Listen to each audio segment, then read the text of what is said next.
பாருங்க, இந்த சத்தீஸ்கரில் அரிசி தரையும் மண்ணும் சேம். இப்படி அரிசியை சாப்பிட்ற அரிசி, அது பச்சரிசி. பாருங்க,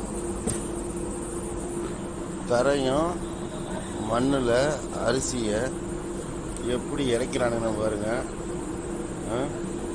ஹிந்திக்காரனுங்க, அது சத்தீஸ்கரில். இதில் வேற ஹிந்தி கற்றுக்கணும்னு நம்முடைய தமிழ்நாட்டில் சொல்கிறானுங்க. நம்ம ஊரில் ஒரு ரைஸ் மில்லாச்சு இவ்வளவு சாக்கடை சகதியமாக அரிசி இப்படி கீழே போடுவாங்களா? நமக்கு ஹிந்தி தேவையில்லை. அதனால் நமக்கு தமிழ் தான் வேணும். பாருங்கள் மக்களே, பாருங்கள். இந்த இதெல்லாம் நம்ம ஊரில் கல்ச்சரில் கொண்டாந்து விட்டா வீணாக போயிடும் நம்ம நாடு.